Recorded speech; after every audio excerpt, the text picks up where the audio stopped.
네, 안녕하세요. 자, 이제 보실 내용은 신군부 세력의 대두와 5.18 민주화 운동에 대해서 살펴보도록 하겠습니다. 앞서 우리가 11.6 사태에 대해서 살펴봤었죠. 그래서 야수의 마음으로 유신의 심장을 쏘았다라고 하는 이 김재규가 박정희를 10월 26일 날 이제 죽여버리게 되었었죠. 총으로 쏴서. 안중근 이 의거가 있지 않습니까? 안중근의 10월 26일 날 1909년이죠. 이토 히로부미를 뻐방하고 쏴 죽였을 때가 1909년 10월 26일이었어요.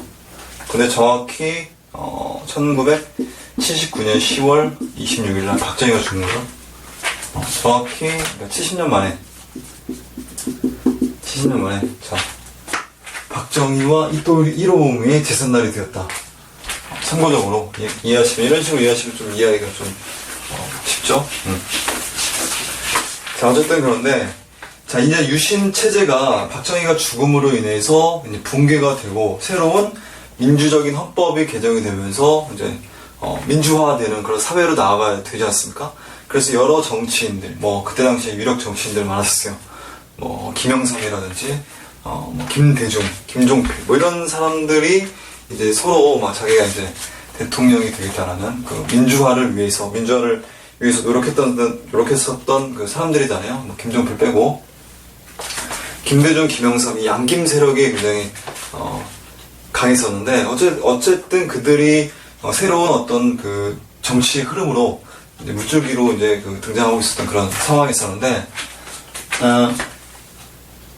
그래서 1980년이죠. 80년 초를 뭐라고 했냐면 서울의 봄이라고 이야기했어요. 유신 시대가 종말이 되고 서울에는 드디어 이제 새로운 따뜻한 이 봄이 온다라고 이야기가 되었었는데, 이 신군부라고 하는 새로운 이 군사 집단들, 우리나라의 군부대 내에 이 사조직이거든요. 하나회라는 이 사조직이 있어요. 하나회라는 육사 실기생들을 중심으로 해서 뭉쳐진 군부대 내의 사조직이거든요. 여기에 이제 수괴가 이제 전두환이라는 사람인데, 전두환은 박정희와도 어느 정도 이 친분이 있었고, 박정희의 약간의 중간 보스급 되는 이 사람이 바로 이 전두환이었어요. 박정희가 어떻게 보면 군부대 내에 하나회라는 조직을 키워주었다라고 보시는데, 아무래도 박정희 입장에서는 일단 군을 장악을 해야 되지 않습니까? 우리나라 전체를 이제 독재체제를 구축을 하기 위해서는 군을 장악을 해야 되는데, 그 군에서도 이 전두환 같은 사람들에게 굉장히 많은 힘을 실어 주었었어요. 그래서 이제 이 하나회가 이 역사 전면에 이제 나오게 되면서 우리나라의 민주화의 물줄기가 다시 이제 역류를 하는 이런 안타까운 모습을 볼 수가 있는데, 그게 바로 뭐냐면 12.12 군사 쿠데타가 되는 겁니다. 자, 우리 교재에 보시게 되면 그래서 이 하나회 세력이 신군부 세력이에요. 자, 12월 10일날 군사 쿠데타가 벌어지게 돼요. 육군소장 전두환이거든요. 그러니까 대통령 박정희가 죽고 나서 그 대통령 박정희를 대신해서 대통령 권한 대행으로서 이제 국무총리였었던 최규하가 대통령 권한 대행이 되는 거거든요. 그래서 이 최규하가 일단 대통령의 지위에 있으니까 헌법을 개정해야 되지 않습니까? 민주적인 헌법 개정해야 되는데, 이 사람이 기존 헌법이 유신헌법이잖아요. 이 유신헌법대로 그대로 통일주체 국민회의에서 그대로 대통령이 되는, 대통령 6년 임기로 최규하가 대통령이 돼요. 1979년에. 그러니까 85년까지 임기가 보장이 되었었던 거죠. 그럼 최규하가 대통령 당선이 되는 겁니다. 자, 대통령이 대통령이 이제 당선이 되고, 그리고 이제 국무총리에 신현확 이런 사람들이 있었는데, 어찌됐든 이 12월 10일 날 당시에 그러니까 박정희 대통령이 죽고 나서 전국적으로 이제 계엄령이 선포가 되거든요. 이 계엄 사령관이 있었어요. 그 계엄 사령관이 이제 정승화 육군 대장이 있었어요. 이 사람이 이제 계엄 사령관이고, 그리고 10월 26일 11.6 사건에 대한 사건을 수사하기 위한 보안사 이게 합동수사본부장이라고 얘기하는데 보안사령관의 전두환이 육군소장 전두환이 이제 임명이 되어서 이제 사건을 이제 수사를 하게 되는 겁니다. 그런데 이 전두환이 별 2개잖아요. 소장이면 군대 내 소장이면 별 2개잖아요. 정승환은 육군참모총장으로서 별이 4개예요. 그리고 이 전군을 지휘하고 있는 계엄사령관으로서 있었는데 전두환이 이제 이 사건을 수사하는 그 과정에서 김재규와 정승화가 같은 자리에 있었거든요. 그래서 전두환이 이 정승화를 박정희 대통령 시해 사건의 주모자로 지목을 하고 체포를 하게 되는 그 과정 속에서 쿠데타를 일으키게 되는 거예요. 군대 내부에. 그러니까 별 2개가 별 4개짜리를 잡아가게 되는, 이거 뭐라고 합니까? 세 글자로 하극상이라고 얘기하죠? 하극상이라고 얘기하는데, 그런데 이 사람이, 별 2개가 이 사람을 잡아가기 위해서는 누구의 허락을 받으면 가능한 거냐면, 대통령이었었던 최규하의 허락을 받으면 이 정승환 체포가 가능한 거예요. 그래서 이 사람이, 전두환이가 이제 탱크를 몰고, 이제 군 병력을 이끌고, 육군본부와 이제, 이 최규하를 동시에 이제 출동명령을 내리게 돼요. 제가를 먼저 최규하의 허락을 받고 정승환 체포하고 나오는데, 자, 정승환을 체포하고, 그리고 최규하한테 같이 동시에 이제 출동을 나가게 되는 거거든요. 자, 근데 결론적으로 최규하는 이 전두환의 이 정승환 체포를 제가 하지 않습니다. 그래서 이제 전두환은 군 형법상 이 내란 형법으로 군 형법상 이 사형이잖아요. 그래서 1996년도에 재판이 있었어요. 그래서 이제 김영삼 정권 때 1996년도에 이제 전두환 사형, 노태우 당시 이제 같이 전두환 친구였던 노태우는 무기징역 이런 식으로 이제 선고가 나기도 했었어요. 나중에 최종적으로는 이제 최종 확정 판결은 전두환 이제 무기징역, 노태우 징역 17년인가요? 뭐 이렇게 이제 선고를 받았었는데, 그래서 어찌됐든 간에 이 전두환의 이 무력으로 인한 이 군사 쿠데타로 쿠데타가 이제 어처구니 없게 이제 성공을 하게 되는 거예요. 그 과정 속에서 막 피를 굉장히 많이 흘려요. 이제 군 병력들끼리 막 총질을 하는 뭐 이런 모습들이 나타나게 되는데, 당시 이 전방부대에 있었던 전두환의 친구가 이제 노태우지 않습니까? 이 노태우의 구사단 병력이 휴전선의 북한의 어떤 도발에 대비하는 이 최정예 부대지 않습니까? 최전방 부대를 빼내서 이제 수타군과 이제 합세를 하게 되는 거예요. 그리고 이제 수도경비사령부, 이 수경사 사령관으로서 이제 장태환이라는 이 장군이 있었고, 그리고 이제 특전사령관으로서 이제 정병주라는 사람이 있었는데, 이 사람이 이제 최후의 항전을 하기도 했었죠. 이 군사 쿠데타군에 맞서서. 그러다 이제 결과적으로는 이제 뭐 좋지 않은 어깨에 부상도 당하고 이등병으로 강등돼서 이제 나가기도 하고, 특히 이제 정승환은 이등병으로 이제 강등이 되죠. 이 사람은. 굉장히 못된 사람이라고 볼 수가 있는 거예요. 사람도 많이 죽이고. 자, 그래서 어쨌든 이 12 사태가 1979년 신군부 세력이 군권 장악 후 정치적 실권을 완전히 장악을 했었다. 자, 그 과정 속에서 이제 어찌됐든 간에 쿠데타가 됐는데, 자, 일단은 최규하 체제잖아요. 최규하 대통령이 이제 당선이 되었으니까, 총회주축국민회의에서 최규하 체제 하에서 이 전 국민적인 헌법 개정 요구가 이제 막 열렬하게 전개가 되는 거예요. 민주화가 이제 곧 있으면 다가올 거다. 최규하도 이제 사실상 대통령이지만 유신 체제를 언제 끝까지 유지할 수는 없는 거거든요. 헌법을 개정해야 되는 거거든요. 자, 그래서 1980년 4월에서 이제 5월 사이, 요 사이를 이제 뭐라고 하냐면 서울의 봄이라고 이야기합니다. 서울의 봄. 그래서 이제 정치인들이 나와가지고 이제 민주적인 어떤 질서를 요구를 하고 뭐 이런 상황이었어요. 자, 그런데 어찌됐든 간에 이 전두환이가 쿠데타 성공하고 나서, 그리고 이제 보안사령관이죠. 1개 보안사령관이 합동수사본부장이었어요. 이 1개 보안사령관이 중앙정보부장까지 역임을 하게 돼요. 그래서 이제 이 사람이 전면에 이제 TV 화면에 딱 나오게 되니까 사람들이 이제 안개 전국이라고 있었거든요. 누가 이제 최규하는 물론 대통령이지만 누가 이제 전국을 장악하고 있는지를 모르고 있었던 그런 상황이었어요. 그렇지만 군권은 완전히 전두환에게 이제 넘어간 상황이었었죠. 군권 완전히 전두환이 장악을 하고 있었던 그런 상황이었었는데, 그래서 이제 전국민적인 민주화의 요구가 이 불불처럼 이제 전개가 되는 그런 상황이었거든요. 전두환은 물러가라. 그리고 이제 뭐 신군부 물러가고 빨리 뭐 민주화하라는 이 전국민적인 요구가 5월달경에 이르러서 이제 학생들을 중심으로 해서 이제 서울 시내에 남대문이나 뭐 서울역 인근에 막 엄청나게 이제 많은 인파들이 몰리게 돼요. 뭐 한 20만 가까이 이제 모이게 되면서 자, 전두환 신군부 물러가고 빨리 민주화 쟁취하자 라고 하는 그런 시위가 이제 열렬하게 전개가 되었어요. 신군부 입장에서는 이들을 어떻게 하면 몰아낼 수 있을까를 이제 고민하고 이제 염려를 하게 되는 거예요. 사실 뭐 최규하 같은 경우는 사실상 식물 대통령이거든요. 뭐 진짜로 뭐 한 게 아무것도 없어요. 최규하가 좀 어떻게 좀 해야 되는데 이게 좀 잘 안 됐었어요. 전두환이 실제적으로 권력은 전두환에게 완전히 넘어간 상황이라고 보시면 돼요.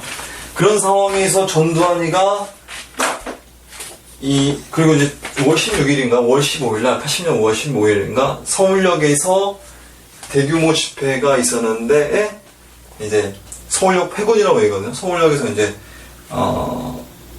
이 신군부 세력이 우리를 탱크로 탱크를 몰고 우리를 대규모로 이제 학살할 것이다라는 그런 어떤 소문이 돌면서 자 회군을 하게 되죠. 그게 이제 서울역 회군이라고 얘기하는데, 회군을 하자마자 5월 16일날 회군하자마자 그 이튿날 다음날 5월 17일날 5.17 폭거라고 얘기하거든요. 이 5.17도 이제 쿠데타예요. 5월 17일날 이 전두환이가 그 이전에 막 비상 계엄령도 막 선포하고 있었거든요. 서울 지역에 계엄령을 선포했었는데 이 계엄령을 전국으로 확대하게 되는 거예요. 이 5.17 쿠데타예요. 자, 계엄령을 확대시키고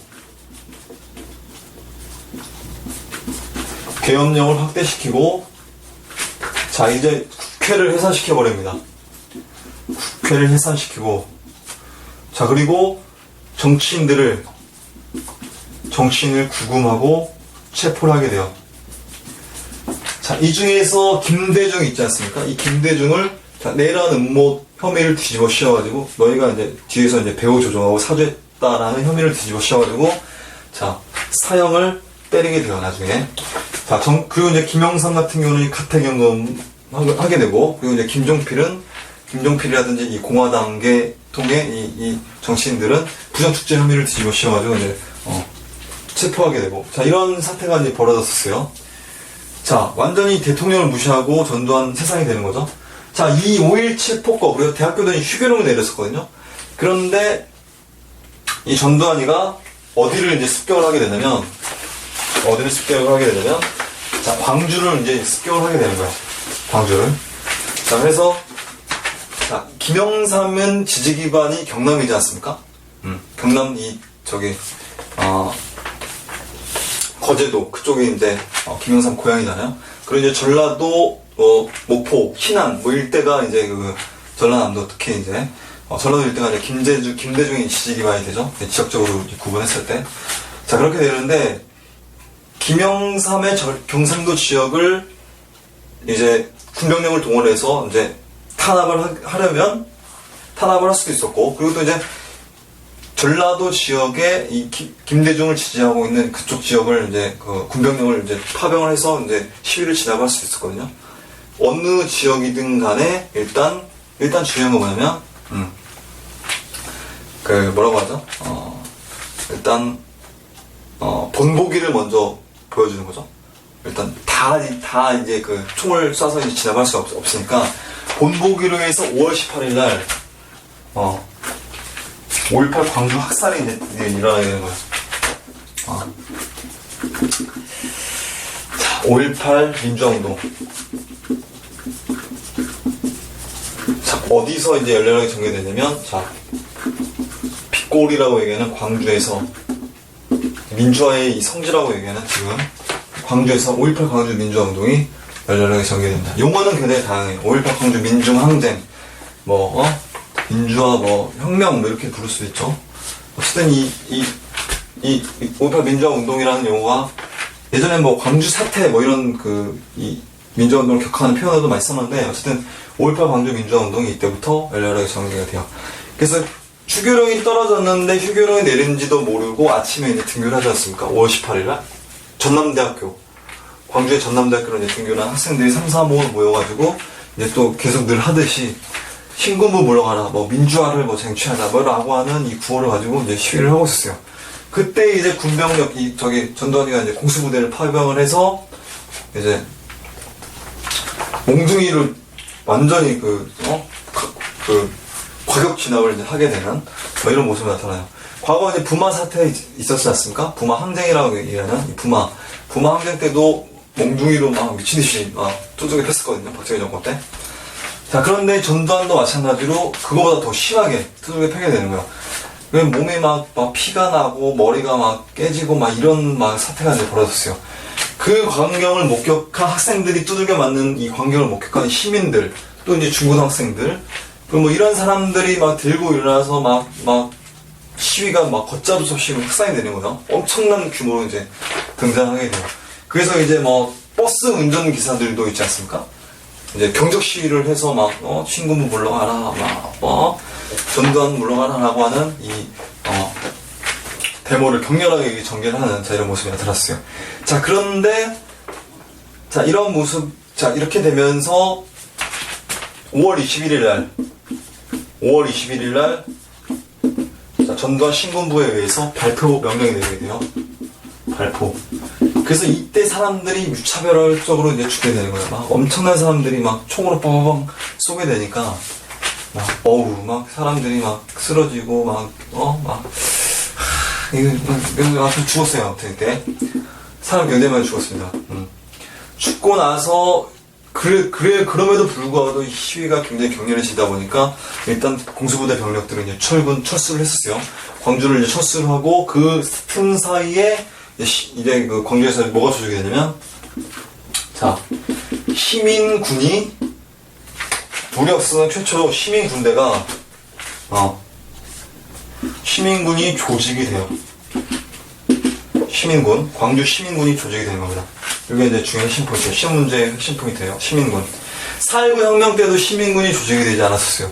광주 민주화운동 때, 관공서라든지 군부대, 경찰서의 무기고를 털어가지고, 이 시민군대가, 무장을 한 시민군대가 조직이 된 거야. 군대 갔다 온 예비군들을 중심으로 해서 조직이 되었었겠죠. 그래서 이들이 전남도청을 완전히 광주 시내에 있는 전남도청을 이제 점거를 하고, 이제 일주일 동안 치안이 공백 상태였었거든요.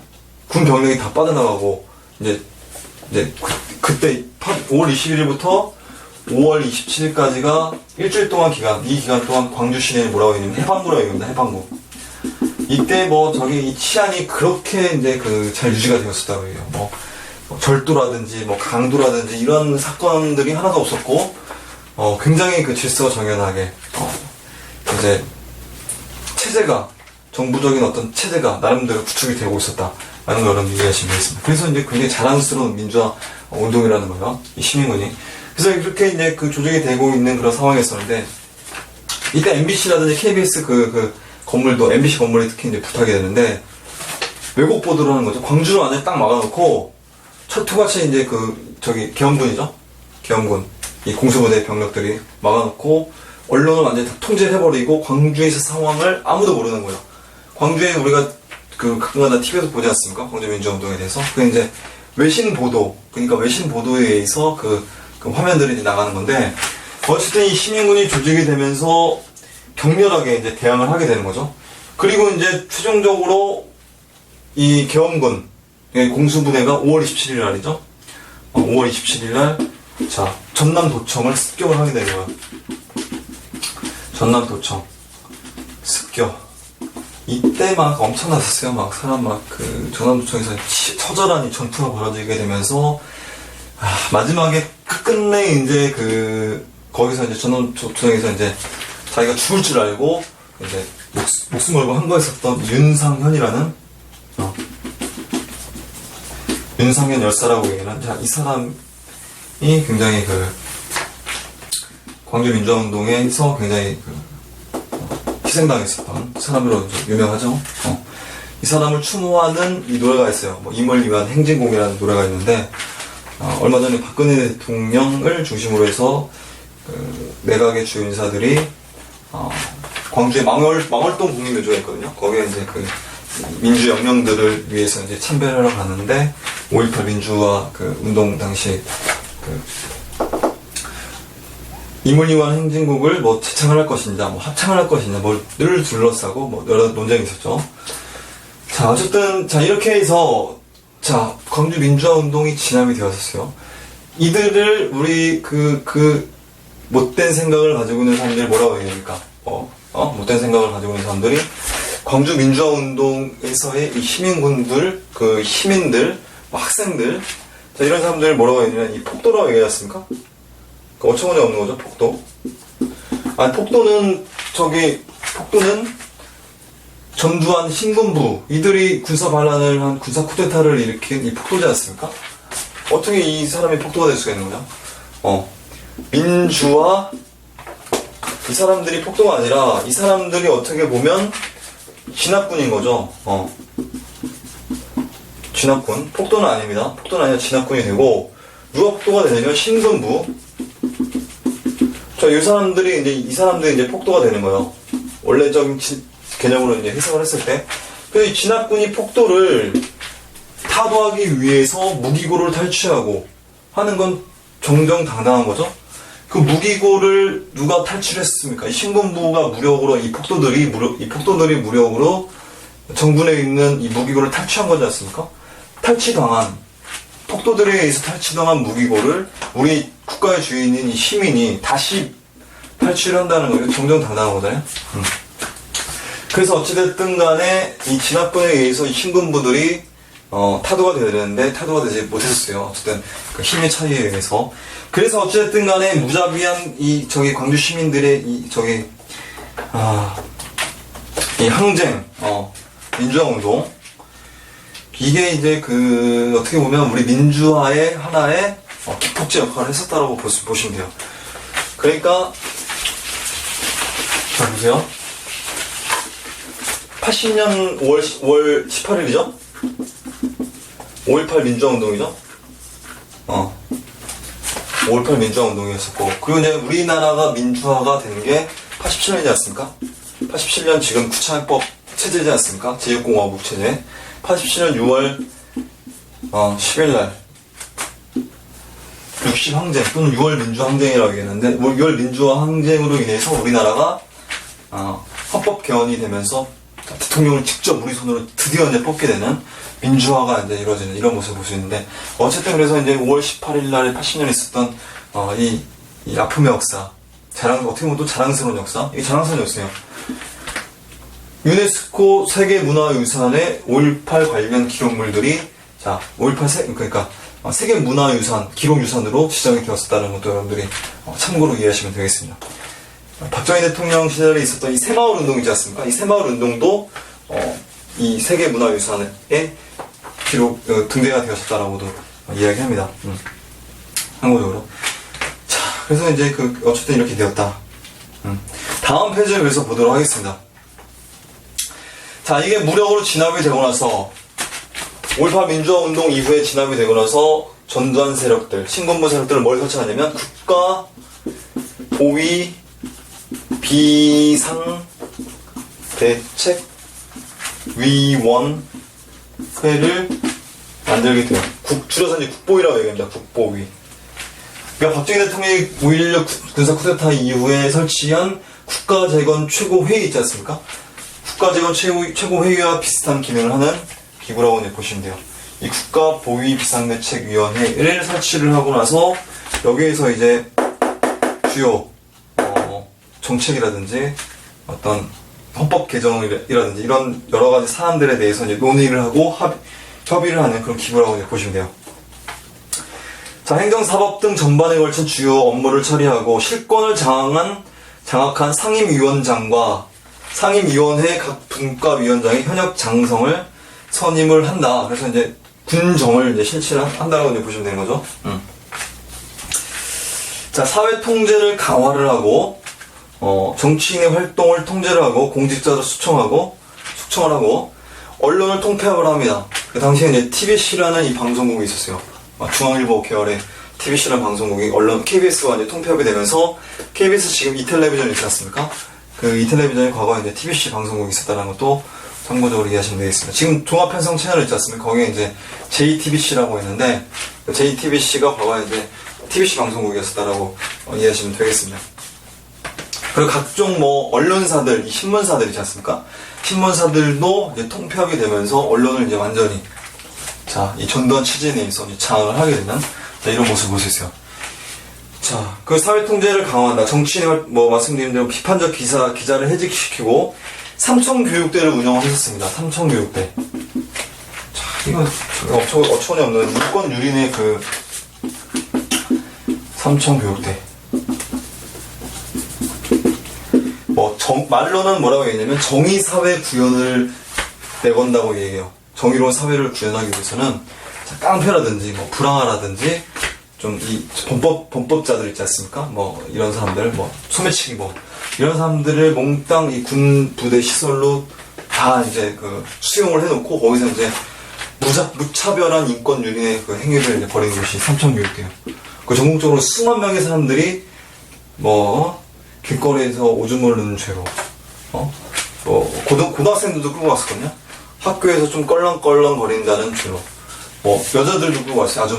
아줌마들이 모여서 목욕탕에서 뭐 고스톱을 친다라는 혐의로 끌고 가고, 그리고 뭐 주민등록증이 없다는 혐의로 호적이 없다는 혐의로 끌고 가고, 별 쓰잘데기 없는 이유로 엄청나게 많이 끌고 갔어요. 그 길거리에 넉마주의라든지 이 불황아들 있지 않습니까? 집도절도 없고 아무것도 없고 정말 이 사회에서 가장 불쌍한 계층들, 이런 계층들 굉장히 많이 끌고 왔어요. 그래서 전국적 수만 명의 사람들을 전국적으로 수십여 개의 군부대 시설에 이제 그 수용을 해놓고 아우슈비츠 히틀러가 사람 죽인 그 공장 있지 않습니까? 그런 공장처럼 미친듯이 두들겨 패고 삽으로 얼굴을 찍었다라고 얘기해요. 그리고 쥐두새도 모르게 죽여버리고. 그래서 이제 나중에는 이제 지네들 말로는 발표에 의하면 수십 명밖에 안 죽었다라고 얘기하는데, 증언에 의하면, 본 사람들에 의하면 최소한 10,000명 이상 죽었을 거다라고 이야기를 하기도 합니다.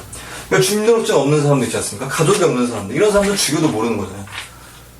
죽이고 시체 처리 공장도 있었다라고 이야기하고, 거기서 이제 사람이 죽으면 일단 주민등록증이 없는 사람이 죽은 거니까 타령 처리하고 이런 식으로 해서 서류를 조작을 하고 위조를 하고, 그래서 어쨌든 이 삼청교육대가 있었다는 거, 전두환 정권에 의해서 저질러졌다는 사건이라는 거.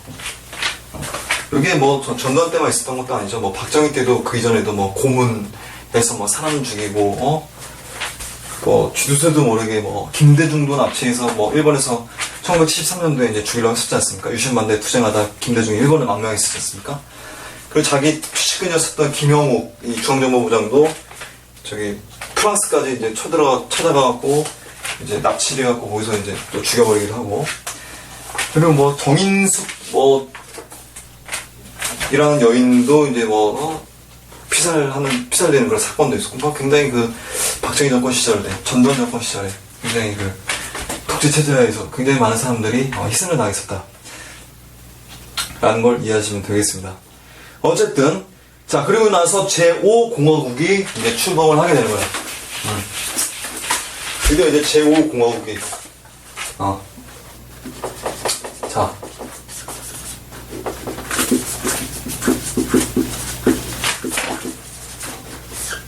제5공화국이 출범하게 되는데, 헌법 개정과 동시에 이제 공화국이 출범이 되는 거죠. 우리나라 제1공화국은 이승만 정권이었습니까? 그다음 제2공화국은 이제 장면 정권이에요. 체제가 완전히 뒤바뀌는 박정희 정권 시절에 이제 다시 이제 제3공화국이 됐었죠.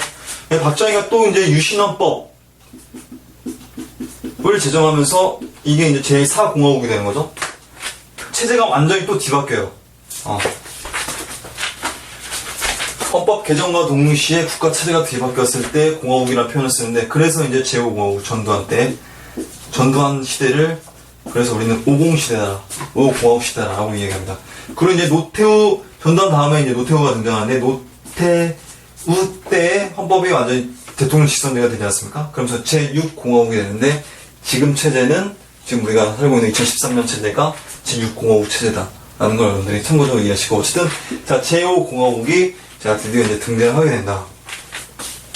신군부의 압력으로 최규하가 대통령직에 사퇴를 해요. 그러니까 원래 임기가 84년인가 5년까지 이제, 통일주체 국민의 6년에 의해서 84년까지 이제 보장이 되었었던 게, 85년까지 보장이 되었었던 게 최규하지 않습니까? 그런데 신군부의 압력으로 사퇴를 했다라고 이야기해요. 좀 바보 같은 대통령이었다라는 정도로 이해하시면 되겠는데, 어쨌든 최규하가 물러나고, 전두환이 통일주체 국민회의의 대의원의 지지를 얻어서 대통령으로 선출해요. 1980년 8월에. 그러니까 1980년 8월에 대통령이 선출된, 이거 아직 5공화국 아닙니다. 1980년 8월에 대통령으로 선출된 전두환은 유신헌법 체제 하에서의 대통령이에요. 그런데 헌법을 개정합니다. 신헌법이 1980년 10월 27일 날, 자, 제7차 헌법이 개정이 돼요. 8차 헌법이 개정이 돼요. 8차 헌법이 개정이 되면서, 임기가, 이제, 이게 그러니까 8차 헌법이죠? 제5공화국이 8차 헌법이야. 8차 헌법 개정이요. 8차 헌법 개정으로 나온 게 뭐냐면, 자, 대통령 단임제였어요. 유신헌법에서는 대통령 연임, 무제한 연임이었지 않습니까? 6년 연임이었어. 6년 연임이었지 않습니까? 단임이고 7년이요. 7년 임기예요. 그러니까 80년에 당선이 되면 87년까지 81년에 당선됐으니까 88년 2월까지가 임기가 보장이 되었었던 거죠. 대통령 단임제로 이렇게 구성이 되었어요. 그리고 이것도 그리고 이제 선거인단이 조직이 되어서 단선제로, 마찬가지로 통일주체 국민회의라고 하는 이 어용기구에 의해서 장충체육관에서 체육관 선거를 통해서 대통령이 당선이 되는 겁니다. 그러니까 군부 독재가 계속해서 이제 해먹겠다는 거예요. 군부가 정권을 완전히 장악을 하겠다는 거예요. 자, 그래서 민주화는 완전히 물거품이 됐다. 물 건너가게 되었다라는 걸 여러분들이 이해하시면 되겠습니다. 전두환이 대통령으로 81년 2월 달에 당선이 되는데, 이게 이제 81년 2월 달부터 제5공화국이라고 이야기하게 되는 거예요. 그래서 전두환 대통령이 두 번 당선이 됐다. 80년 8월에 한 번, 그 다음에 81년 2월에 한 번, 두 번 당선이 됐다라는 걸 이해하시면 되겠습니다. 자, 그래서 이러한 전두환의 5공화국의 이 못된 정치, 그렇지만 전두환 때 경제는 굉장히 잘 나갔었다라고 얘기해요. 3조 호황이라고 얘기합니다. 3조 호황. 그래서 이제 저금리, 저달러, 저유가의 어떤 국제 경기의 흐름을 타서 경제적으로는 굉장히 좋았었는데, 정치적으로 굉장히 좋지가 않았었다. 이 전두환 독재 체제가 7년 동안 가게 되는데, 경제가 이제 발전하게 되면서 우리나라의 국민들의 민도가 굉장히 높아져요. 교육 수준도 높아지게 되면서 민주화 요구는 걷잡을 수가 없습니다. 그 87년도에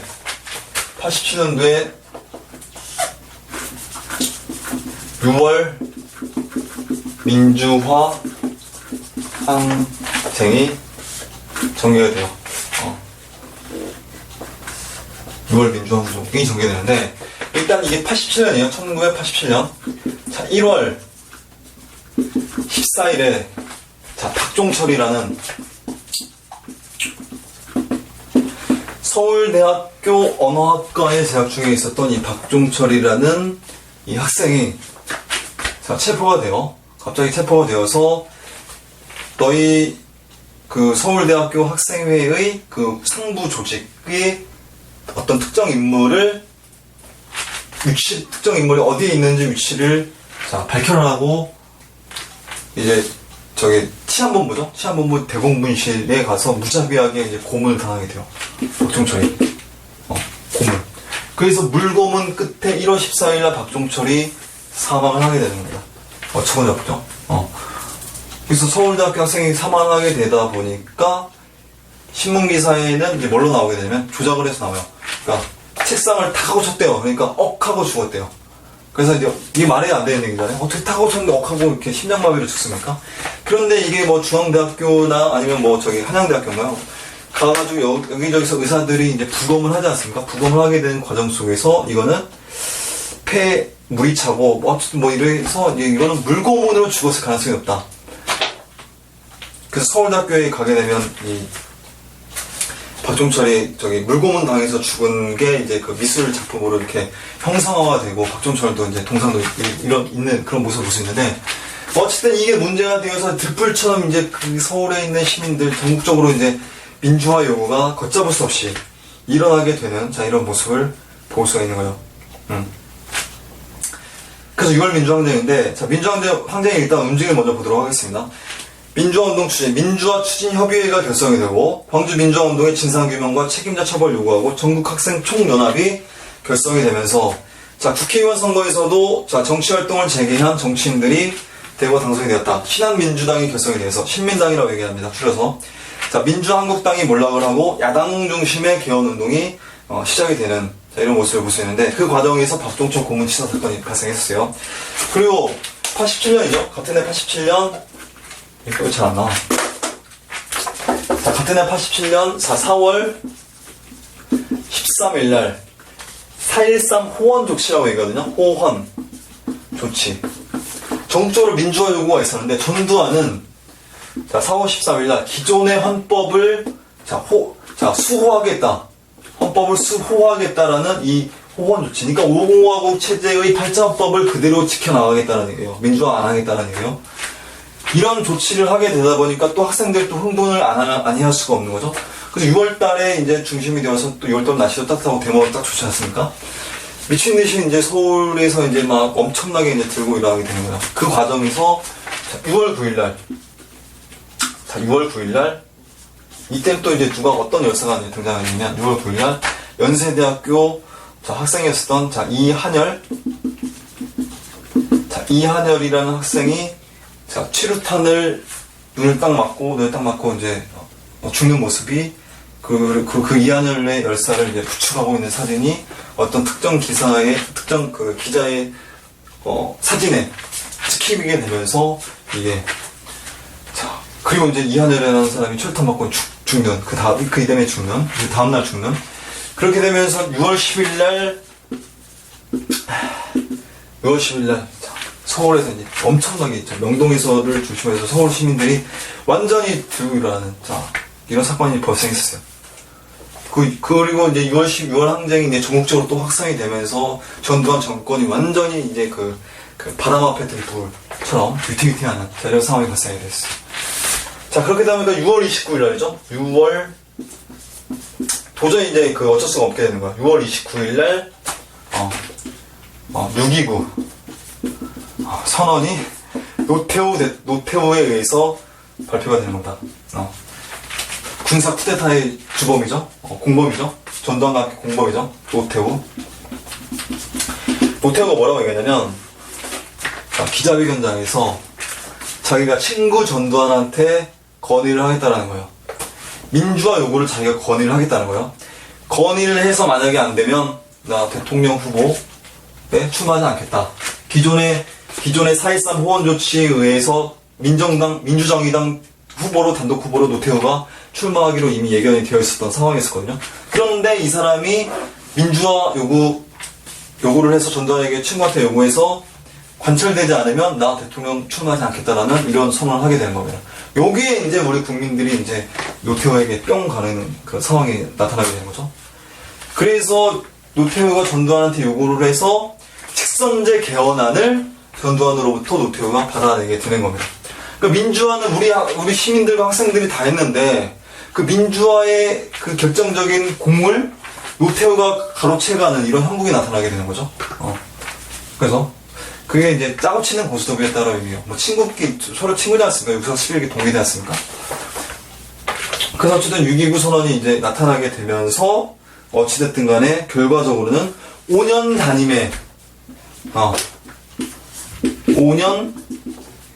단임의 직선제가 드디어 민주화가 이루어지는 이런 상황이 발생했었다. 5년 단임 대통령 직선제가 헌법에 의결되면서 국민투표로 확정되었다라는 걸 여러분들이 이해하시면 되겠습니다. 그래서 이제 지금 체제가 6공화국 체제였으니까.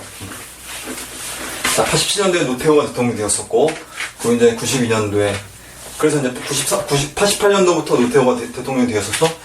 그리고 이제 93년도에 김영삼, 98년도에 김대중, 2003년도에 노무현, 2007년, 2008년도에 이제 이명박, 2013년도에 지금 이제 박근혜 체제가 일어나고 있지 않습니까? 이게 5년 단임대로 이제 나가고 있지 않습니까? 제대로 잘 운영이 되고 있는 거죠. 공정하게, 선거에 의해서. 근데 지금 최근에는 뭐 부정선거다, 뭐 이런 뭐 이야기들이 뭐 있기도 한데, 자,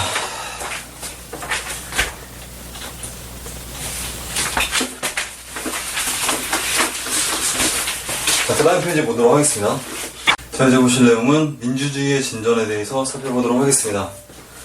자, 노태우 정부가 이제 수립이 돼요. 이제 87년 체제가 등장을 하게 되는 거죠. 제6공화국이 출범을 하게 되는 겁니다. 국민투표에 의해서 이제 6.29 선언 이후에 국민투표에 의해서 자, 제6공화국 헌법이 5년 단임대로 이어져 왔다고 제가 설명을 해드렸었죠.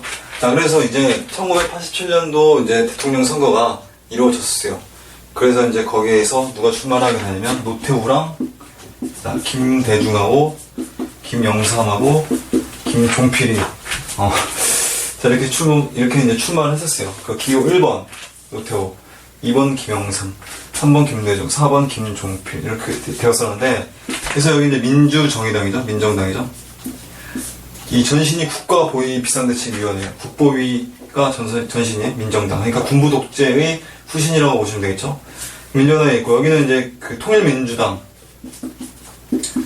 통일민주당에 김영삼이 있었고, 그리고 이제 평화민주당에 김대중이 있었습니다. 줄여서 이제 평민당이라고 하죠. 그리고 이제 공화당에 유신잔당이죠, 공화당. 평화민주당. 자, 이렇게 출마를 했었는데, 이게 사실 이 군부 독재 세력, 이 노태우 정권에 맞서기 위해서는 특히 양김이 힘을 하나로 합해서 단일화를 해야 되지 않습니까? 근데 이게 또 제대로 잘 되지 않았어요. 서로 이제 자기가 대통령이 되려고 욕심을 과하게 이제 부렸던 거죠. 그래서 이제 각각 출마해서 뭐 사자 필승론이라고 해서 김대중은 4명이 나오면 반드시 자기가 대통령이 될 것이다라는 이 오판을 했었어요. 그래서 어찌됐든 간에 이렇게 나와가지고 굉장히 낮은 득표를 갖고 이 노태우가 어처구니없게도 당선이 되는 이런 모습이 나타났었습니다. 그래서 군부 독재가 계속해서 이제 이어져 오게 되는 거죠.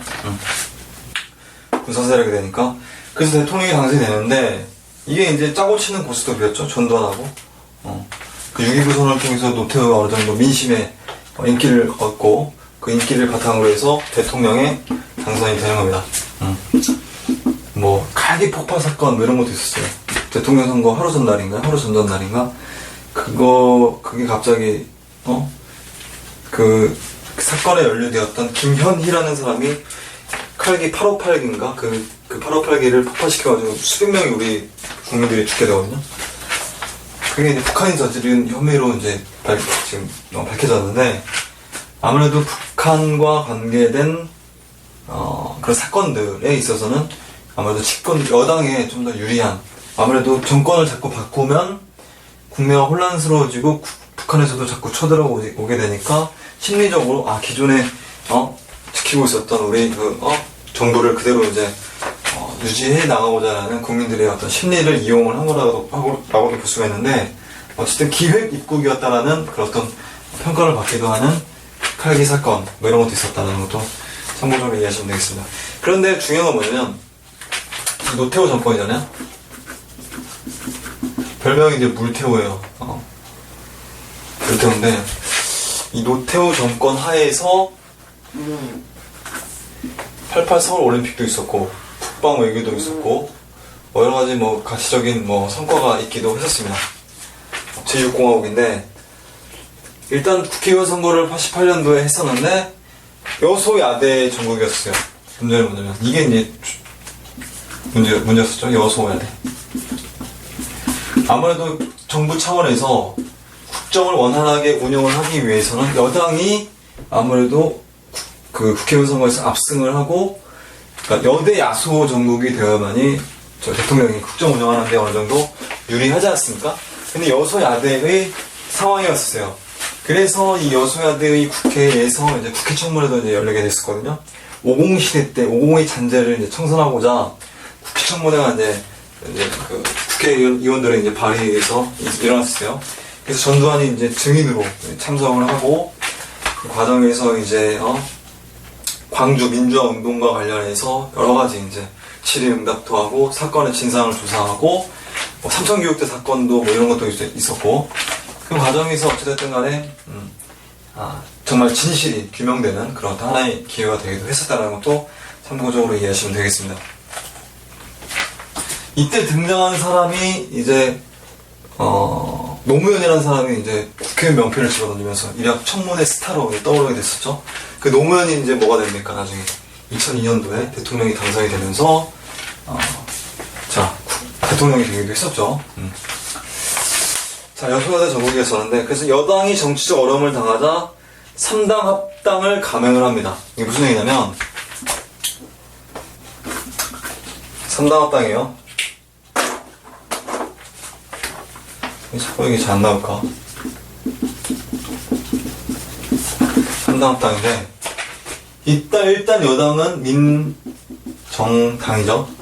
그리고 야당에는 통일민주당이 있었고, 그리고 이제 김종필의 공화당이 있었고, 그리고 이제 김대중의 평민당이 있었죠.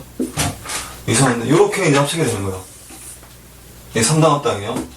사실 이 민주화 운동의 그 상징이라고 할 수 있는 통일민주당을 이끌고 있었던 김영삼과 그리고 평화민주당을 이끌고 있었던 민주화의 양대산맥, 요 둘이 사실 합당을 하는 게 맞는 거거든요. 민주는 민주끼리 뭉쳐야 되지 않습니까?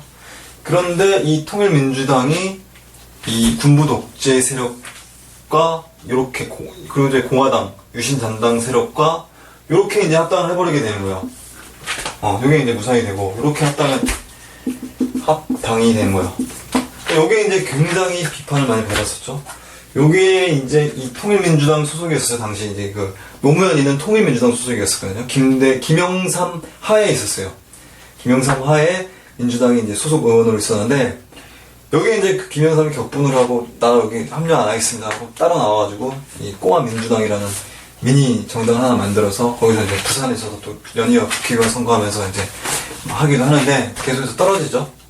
그래서 이제 바보라는 별명이 붙었지 않습니까? 그래서 바보 노무현이 되는데, 어쨌든 이 3당 합당이 이루어지게 돼요. 어쨌든. 그래서 이제 김영삼이 배신자라는 어떤 낙인을 지키기도 하는데, 그 평민당의 이 김대중은 뭐가 됩니까? 한 방에 그냥 그냥 그것이 좀 왕따가 되는 그런 모습이죠. 사실 이 우리나라의 정치 지형을 보게 되면, 여기가 이제 호남이지 않습니까? 여기 영남이지 않습니까? 여기는 이제 그 충청 지역이지 않습니까? 충청 지역은 전통적으로 이 공화당, 김종필, 전라도 지역은 이제 김대중, 경남 지방에서는 김영삼이었어요. 그리고 이제 대구가 고향인 노태우는 경북이고, 노태우. 자, 노태우, 김영삼, 김대중. 자, 이렇게 있지 않습니까? 이렇게 합해버리면, 전라도 지역과 경상남도 지역, 이렇게 합해버리면, 이렇게 이제 완전히 포위를 해서, 경남은 사실 야도라고 해서, 부산과 마산 항쟁을 이끌지 않았습니까? 민주화의 어떤, 그, 상징이라고 할 수 있는 마산이지 않습니까? 그 민주화는 민주화끼리 뭉쳐가지고, 요 경북을 지지기만 하라고 하는 노태우를 압박을 가야 되는데, 요게 이제 안 돼버린 거예요. 여기만 이제 전라도 지역만 이제 쏙 빼놓고 이제 왕따가 되는 거죠. 왕따가 되고 경남과 경북이 이제 손을 잡아버리는 이 3당 합당이 되는 겁니다. 그래서 만들어진 정당이 뭐라고 하냐면 민주자유당이 민자당. 그러니까 줄여서 이제 민자당이 되는 건데, 민주자유당. 민자당이 나중에 이제 신한국당으로 됐다가, 신한국당이 나중에 한나라당이 됐죠. 한나라가 지금의 새누리당이 되고, 새누리당의 대통령 후보로 출마했었던 박근혜가 지금 대통령이 되었었죠. 새누리당 정권이죠. 지금 2013년 체제하에 2013년 그 새누리당의 그 조상님들을 거슬러 올라가면 한나라가 있었고, 신한국당이 있었고, 민자당이 있었고, 민자당 이전에 민정당 이전에 국가보위 비상대책위원회가 있었다. 그러니까 국보위의 후신들이 이제 그 새누리당 정권이다. 그러니까 군사 정권이다. 군사 독재 집단들이 그 있었다라는 걸 여러분들 참고적으로 이해하시면 되겠습니다. 자, 이렇게 되는 거죠. 이렇게 되는 거. 어쨌든, 자, 노태우 정부는 그래서 나름대로 잘하는 것도 있어요. 서울올림픽이 개최가 되었었어요. 이건 전두환 때 1981년도인가요? 그때 이제 현대건설 정주영이가 엄청난 노력을 해서 바덴바덴이라는 곳에서 이제 일본의 도쿄 나고야인가? 오사카인가? 어쨌든 그 도시와 경쟁을 해서 우리가 코리아가 88 서울올림픽을 유치를 하게 됐었죠. 1988년에 서울올림픽이 개최가 되었었다. 자, 그리고 북방외교가 추진되면서 이 동구권 여러 나라들 있지 않습니까? 이런 나라들, 동독이라든지, 또는 체코슬라바키아, 이런 나라도 있어요. 그리고 유고슬라비아, 이런 나라들과 이 공산권 국가들과 수교를 맺는 이런 모습을 볼 수 있습니다. 소련과도 1990년도에 수교를 맺었고, 중국과 1992년도에 수교를 맺었습니다. 중국과도. 그래서 배신감을 느꼈던 나라가 어떤 나라였었냐면, 중국에서 나라라고 취급도 안 하는 하나의 어떤 지역인데, 대만이라는 나라가 있어. 자유중국이라고 하는. 이 대만과 우리나라가 단교를 하게 된 거. 그 이후로 이제 우리나라와 대만과의 사이가 굉장히 좋지 않았어요. 자, 남북한 유엔에 동시에 가입을 했었다라는 것도 이해하시면 되겠습니다. 이거 뒷부분에서 또 설명해 드릴 거예요. 그리고 나서 노태우 정부 이후에 등장한 게 뭐냐면, 이제 김영삼 정부가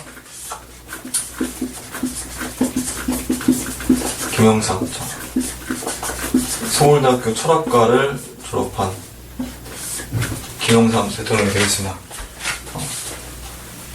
자, 김영삼이 되는데, 경남 거제도, 그때가 이제 고향이에요, 김영삼. 자유당 체제 하에서 26살 때, 그때부터 이제 국회의원하고 막 승승장구 있었던 사람인데, 대통령이 당선이 됩니다. 1992년도에 김대중과 맞서서, 그때 당시에 김대중, 그리고 이제, 김영삼, 그리고 이제, 누가 또 나왔었냐면, 정주영이라는 사람이 나왔어요. 현대그룹 회장이 나왔었는데, 어쨌든, 김영삼이 다시 한번 대통령에 당선이 되고, 자, 김대중은 정계 은퇴를 선언을 했었죠. 나중에 또 번복을 하긴 하지만, 김영삼이 대통령이 되어서, 자, 여러가지 이제, 변화와 개혁을 많이 추진하려고 했어요. 변화와 개혁을 한다고 얘기했었는데, 고위공직자 재산등록제를 실시를 했었고, 이거 엄청난 개혁이죠. 금융실명제를 실시를 했었습니다. 그 지하에 숨어있는 검은 돌을 지상으로 다 끌어올리는 거예요. 이건 엄청 잘한 거거든요. 금융실명제. 밑에 이제 설명이 나와 있어요. 읽어보세요. 자, 지방자치제를 전면적으로 실시했었다. 유신헌법이 발표가 되면서 그 이후에 지방자치제가 완전히 이제 금지가 되었었거든요. 그런데 1995년도에 자, 지역의원이라든지 구청장, 도지사를 직접 자기 손으로 뽑는 지방자치제도가 전면적으로 실시가 되었었다라는 것도 이해하시면 되겠습니다. 자, 과거 역사를 청산하기 위해서 전두환 노태우를 자, 국민적 여론에 열망에 힘입어서 자, 전격 구속을 해버리게 되고요. 전두환은 그 이전에 노태우 정권 시절에 반성한다고 백담사 여기도 뭘 갔다 오고 이러거든요. 한 2년 정도 갔다 오고 이러거든요. 자, 그런데 어찌됐든 간에 전두환 노태우가 구속이 됩니다. 전두환 노태우가 엄청난 이 비자금을 조성을 했다라고 얘기하죠. 노태우가 5천억인가요? 4천억인가요? 전두환도 어마어마한 비자금을 이제 조성을 했었고, 그게 다 우리 국민들에게 돌아가야 될, 그것도 기업들이 공장을 짓고 기술 개발에 투자해야 될 종잣돈이지 않습니까? 이런 종잣돈을 몰래 검은 돈으로 숨겨놨다니, 이건 우리 경제가 더 성장할 수 있고 더 모든 사람들이 잘 살 수 있는 자, 이런 기회를 박살내버린 거잖아요. 이거 엄청난 범죄죠. 경제사범.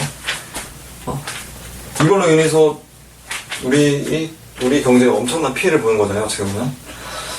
자, 유죄 판결을 받았다. 그래서 군사 정권의 정통성이 부인되었다.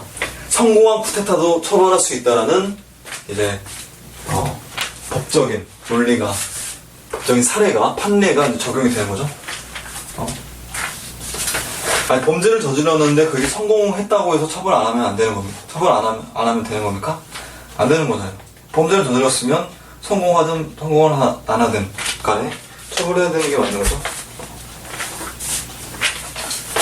이런 관점에서 1961년도 박정희의 군사 쿠데타도 당시 형법상 이거 내란 혐의를 뒤집어 씌워서 박정희도 이제 사형을 할 수 있는 이런 엄청난 범죄죠.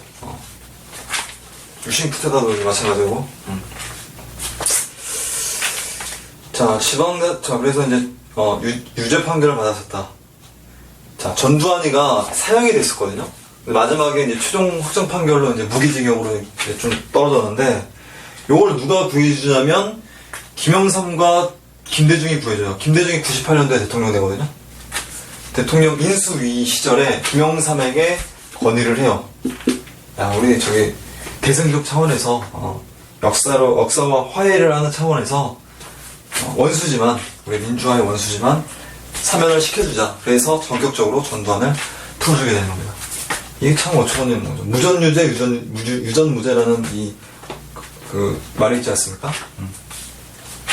어떤 그 탈주범인가요? 어떤 그 살인범이 죽기 직전에 뭐 그런 말을 했다고 얘기하는데, 돈 있는 사람들은 어떻게 무슨 범죄를 저질렀든 간에 풀려나오고 잘 먹고 잘 사는 거고, 돈 없는 사람들은 조그만 범죄만 저지러도 이제 들어가서 엄청 힘들어하고 고생하는, 이게 정의로운 사회가 아니잖아요. 정의사회 구현을 목표로 했었던 이 전두환인데 그게 좀 잘 안 됐었던 거예요. 김대중은 어처구니 없는 거죠. 또 자기를 죽이려고 했었던 사람이 전두환이잖아요. 자, 내란 음모 혐의를 뒤집어쳐서 전두환이 김대중 사형시키려고 했었거든요. 그런데 미국이 풀어주라고 해서 이제 어쨌든 풀어나게 됐는데, 김대중 어쨌든 죽을 뻔한 적도 굉장히 많았습니다. 자, 그러나 이 김영삼 정권 시절에 엄청난 시련을 맞게 되는 게 그게 뭐냐면 IMF예요. 국제통화기금의 지원을 받는 경제 위기가 발생하게 됩니다. 1997년 말이에요. 그래서 그 당시에 한보그룹이니 기아그룹이니 이런 여러 부도들이 엄청나게 부도를 당하고 법정 관리에 들어가고, 우리나라에 투자했던 외국인 투자자들이 돈을 싹 빼서 이제 이탈하게 되면서 외환 보유고가 완전히 땅을 떨어지는. 그래서 우리 국민들은 이제 들고 일어나서 이제 목걸이도 팔고 이제 금모으기 운동이 열렬하게 막 전개가 되고 이랬었거든요. 실업자는 하루아침에 길거리에 나앉게 되고, 그래서 이것 때문에 자살하는 사람도 많고 엄청난 시련을 겪기도 했었습니다. 97년도, 98년도에. 자, 그래서 이제 김영삼이 요것 때문에 욕을 굉장히 많이 해요. 여러 가지 개혁을 하고 정의를 바로 세워도 경제를 죽이면 욕을 많이 먹는 것 같아요. 사람이라는 게 이상하게. 박정희 대통령이 엄청나게 독재를 저지르고 사람도 많이 죽이고 정말 극악무도한 짓을 많이 했었지만 경제를 많이 살렸다라는 그런 어떤 면죄부를 통해서 박정희에 대한 평가가 굉장히 우호적이잖아요. 이거 경제상 먹고 살는 문제 해결해 준 게 다른 모든 걸 다 뒤덮어버린 거야. 이게 좀 저는 문제가 있다고 보는데, 어찌됐든 간에 경제적 난국이 발생했었다. 그리고 김대중 정부가 그리고 또 자기 정기은퇴 선언을 했던 걸 번복을 해서 다시 대통령 선거에 나와가지고 대통령이 당선이 됩니다. 당시 이회창 대통령 후보와 한나라당 후보와 맞붙게 되었었죠. 1997년도에. 그래서 거기서 이제 승리를 거두게 됐다. 당시에 이회창이가 김대중이가 노태우에게 대선 자금을 몇백억을 받았다느니, 김대중은 이회창이 아들이, 그건 이제 너무한 때고요. 어쨌든 북풍 사건도 있고, 하여튼 굉장한 어떤 그 과정 속에서, 대통령이 드디어 되는 거예요. 김대중 72년도에 한 번 했다가, 한 번 후보 나왔죠. 그다음에 87년도 나왔고, 92년 나왔고, 98년 만에, 거의 사수 만에 이제 대통령이 드디어 되는 겁니다. 그래서 이제 2002년 월드컵도 진짜 눈으로 보고, 그때 연평해전도 있었죠. 연평도에서, 우리 해군이 이제 격렬하게 북한과 싸우는 그런 상황도 있었지 않습니까? 자, 김대중 정부 때는 민주주의와 시장 경제를 병행해서 발전시키고 IMF 관리 체제를 조기 극복했었다. 그래서 시장 경제를 활성화시키기 위해서 신자유주의적인 어떤 정책을 하기도 했었고, 그리고 이제 신용카드 있지 않습니까? 경기를 활성화시키기 위해서 신용카드도 굉장히 많이 발급을 했었는데, 그 결과적으로 나중에는 신용불량자를 대량으로 양산하는 이런 독이 되기도 했었다라는 것도 참고적으로 이해하시면 되겠습니다.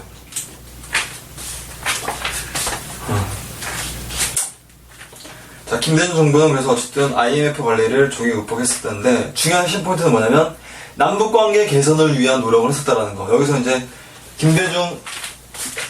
여기 김대중이지 않습니까?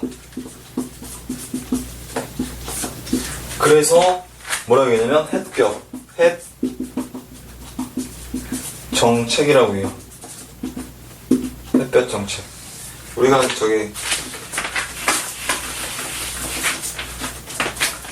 꽁꽁 이제 추워가지고 이제 옷을 두껍게 입고 있으면 그 옷을 벗기기 위해서는 딱 억지로 옷을 벗기려고 하면 어떻습니까? 옷을 더욱 움츠러들죠? 옷을 벗기기 위해서는 따뜻한 햇볕을 내려주라. 그러면 이제 일부러 벗지 않으라고 해도 옷을 벗고 이제 자유의 품으로 이렇게 온다라고 하는 이 햇볕 정책인데, 대북 화해 협력 정책이라고도 얘기합니다. 여당에서는 햇볕 정책이라는 표현을 많이 싫어하죠. 새누리당 입장에서는. 지금은 야당 입장, 그러니까 민주당 입장에서는 햇볕 정책이라는 표현을 많이 쓰기도 하는데, 어쨌든 이 햇볕 정책, 북한에 대한 어떤 지원, 대북 지원, 이런 게 굉장히 많이 이루어졌었죠. 그리고 이제 신의주 그러니까 경의선 철도 연결 공사 사업도 했었고, 그다음 개성공단이라든지 금강산 관광 사업이라든지 이런 여러 가지 정책들이 이루어졌었다라는 걸 이해하시면 되겠습니다. 우리의 소원은 통일이지 않습니까? 우리가 이제 북한에다가 굉장히 많은 돈을 지원을 해 주었지만, 지금도 많이 지원해 주고 있어요. 박근혜 체제 하에서도. 우리나라뿐만 아니라 일본, 미국, 중국들도 다 북한을 지원해 줍니다. 우리만 지원 안 할 수가 없는 거예요. 우리가 우리 국민 먹기 살기도 바쁜데 북한 어떻게 지원해 주냐 라고 했을 때, 우리나라만 지원을 안 해주게 되는 거거든요. 일본이라든지 중국, 러시아, 미국은 다 북한에 대한 지원을 해주고 있고, 그리고 북한이 언젠가는 무너지거나 이런 식의 과정들이 이제 나타나게 될 거라고 예측을 하기도 하는데, 북한이 무너지게 되면 당연히 우리 쪽으로 통일이 되어야 되지 않습니까? 그런데 북한에다가 영향력을 행사하고 있는 나라가 이제 중국이 되죠.